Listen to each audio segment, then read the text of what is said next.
नमस्कार भावांनो बहिणींनो. काय लेकरं लढायला लागलीत, लय आवाज यायला लागलाय लेकरायचा. आज बाल्कनीत बसले मग तेच मग घरातूनच हेडो काढावं लागते.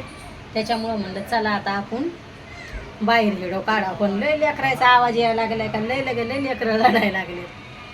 आता आजच्या हेडो ते येईनच लेकरायचे आवाज. काही खेळते एवढा नाही येणार म्हणा. आज तुमच्या ताईला लय कामं होते. पलंग साफ केला, पलंग गिलंग साफ केला, घरातले काम आवरले. मग लय हे झाले ते कपडे वरी. मग भैयाचे कपडे भैया घालत पण नाही, काहीच नाही. मग म्हणलं आता आपण मस्त कपडे गिपडे त्याचे धुवून ठेवले ते. आणि म्हणे मग मी भांड्यावाल्याला देऊन टाक म्हणे कपडे. मग धुवून धावून सगळे लगे म्या बॅगमध्ये भरून ठेवले. आणि मग हे कपडे लय वरी होते, मग ते पण ठेवून दिले. तर कपडे ब्लँकेट हे ते चादरी सगळ्या धुवून धावून पंगात लगे बाचक्यानं बांधून लगे फिट करून लगे ठेवून दिल्यात. आणि पलंग साफ करायचा आहे तर म्हणलं आता आपण करूनच घ्यावं, एवढं काढलं तर असं झालं. मग साफसफाई करून घेतली.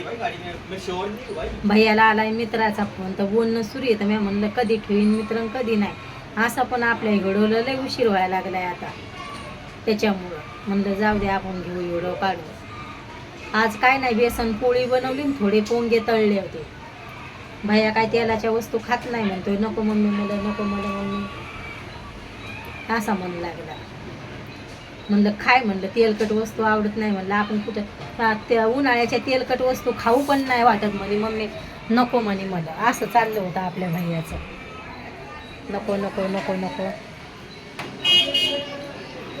निवांत वातावरण आहे. लय ऊन आहे का लय ऊन आहे बाहेर, लगे लय ऊन आहे बाहेर. हेडो काढा वाटतं पण सगळे तोंडाकडे पाहतात, त्याच्यामुळं मग मी बाहेर हेडो नाही काढत. नाही तर मला लय काढू वाटते बाहेर हेडो. मस्त वाटते. आपल्या गावाकडं भारी आहे हेडो काढायचे मस्त.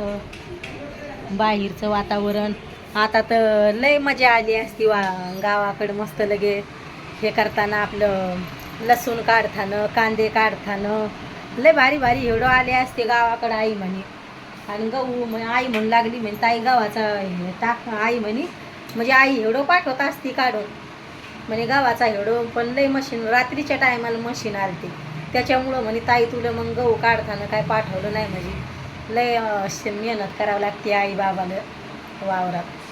तर मशीन म्हणे लय लेट आलती. मी म्हणलं जाऊ दे म्हणलं आई, तर उशिरा आली म्हणे. त्याच्यामुळं मग काय दाखवलंच नाही म्हणे ताई. नाही तर गहू बाबाचं म्हणणं होतं गव्हाची धार पडताना मस्त गहू काढताना. मग येतं लगे गावाकडं लय हेडो बनले असते का लय लगे. भैया यायना ना उन्हाळ्याचा म्हणतोय मला नाही यायचं, लय ऊन राहते गावाकडं. नाहीतर त्याला म्हणलं होतं आपण जाऊ उन्हाळ्याचं मस्त. गावाकडं लय वावरातले कामं चालू आहेत आता. लसूण काढणं हे ते काही काढलंय काही आणलंय आता. आणि मालाची नुकसान रोई लय करत राहते का लय लगे लय नुकसान राहते. तर आता आपल्या भैयाला म्हणलं, भैया बेसन बनवलं तर भैयाला काय एवढं बेसन खाऊ वाटत नाही. पण मग दर दिवसच्याच भाजायचं आहे म्हणलं काय करायचं मग भाजी. मग त्याच्यामुळं आज बनवलं बेसन. टमाटे संपले होते तर दाजीला सांगितलंय टमाटे घेऊन येतं. ते नाही आणणार, ते मलाच जावं लागेल. टमाटे आणि कांदे संपलेत आपले, आणत नाहीत ते. कधी कधी मुडा असला तर घेऊन येते, तर कधी कधी आणतच नाही. तर आम्ही गावाकडून आलतो तेव्हा भाजीपाला सगळा घेऊन यायचे, पण आता नाही येत घेऊन ते. आणि भैयाला काय भाजीपाल्यातलं समजत नाही, मग त्याच्यामुळं मलाच जाणं लागेल. कांदे आणि टमाटे आणायचे. भैयाला काय एवढं बेसन आवडत नाही, पण कधी कधी खा वाटते गरम गरम करून. इडली आली बाहेर. आता भैया इडली सांबार एवढं खात नाही, काहून खात नाही तर नाही म्हणते. लय तब्येत कमी केली भैया. पहिला लय मस्त होता गुटगुटीत, पण आता नाही. आणि छकूच्या तर अंगीच नाही लागत. आमची छकू कधीच जाडी नाही होत. तिला मला जाडं होताना पाहायचे. ती राहीन वाढलीच, तिचा दवाखाना करा काही करा सुधारायसाठी, पण ती कधीच सुधरत नाही छकू दिदी. आम्ही दोघं मायलेकरं सुधारतो, पण छकू नाही सुधरत. आणि भैयाला वाढलं व्हायचं. लय तब्येत कमी केली आपल्या भैयानं. तोंडातलं आलंय माया लय लगे. कधी कधी बिगर गोळ्या औषधीचं तोंडातलं येते का गरमीनं येते कधी कधी का काय. तर आता दाजीच राहिले जेवायचे, कधी येतात काय माहिती. त्यानं मला नाक्यावर बोलवलं होतं इथे ये म्हणून. सिलेंडर आपलं 10-15 दिवस झाले बुक करून, अजून पण नाही आलं. आता दाजीला पण टेन्शन आलं, इकडं काही सिलेंडर भेटाना. कितीक लोक आमच्या इकडचे गावाला गेले, आपण आपल्या गावाला चालल्या गेले, त्या सिलेंडरचे वांदे झाले तर भेटायला लागतं, सगळे घरी गेले. आता इकडं आम्हाला पण होता लावेल तर मग बरं झालं. आता कितीक दिवस जातो आणि कितीक दिवस नाही, तर इकडं भेटू नाही राहिले. लय लोक गावाकडे चाललेत. मग काय करतील? मग गावाकडं चूल हे राहतंय, गावाकडं तर बंद नाही राहत. आई म्हणे आम्हाला काय टेन्शन नाही, सिलेंडर संपलं तरी काड्या राहत्यात वावरातल्या, चुलीवर करू म्हणे. पण भांडे काळे होते म्हणून आईला कटाळा येतोय. नाहीतर मग पहिलं तर मी तर लग्नाच्या आधी तर सिलेंडर वापरतच नव्हतं आम्ही, जास्त संपवायचंच नाही. चहा पाण्याला ठेवायचं आणि चुलीवरचा स्वयंपाक मस्त, ज्वारीच्या भाकरी, शाळूच्या भाकरी, बाजऱ्याच्या. आणि बाबाला परवीनला आवडत नव्हती शाळूची भाकर, मग त्याला पोळ्या करणं लागायच्या. आम्ही बाकीचे सगळे खायचं. आणि लहाना भाऊ आहे तर त्याला लय भाजीपाला आवडतोय, आणि आमच्या परवीनला लय भाजीपाला आवडत नाही. हे नको भाजी, ते नको, ते नको, ते असा करायचा.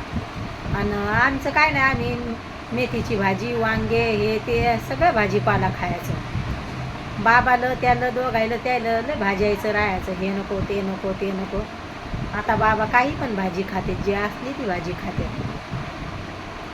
पहिल्यानं म्हणजे बाबाला मग कामाधंद्याचं राहायचं, तर मग कधी रवा, कधी पोहे तर खातच नव्हते. रवा आवडायचा त्याला, रवा आणि कढी, पुरणपोळी असं आवडायचं बाबाला जेवण. परवीनला लय आवडती पुरणपोळी.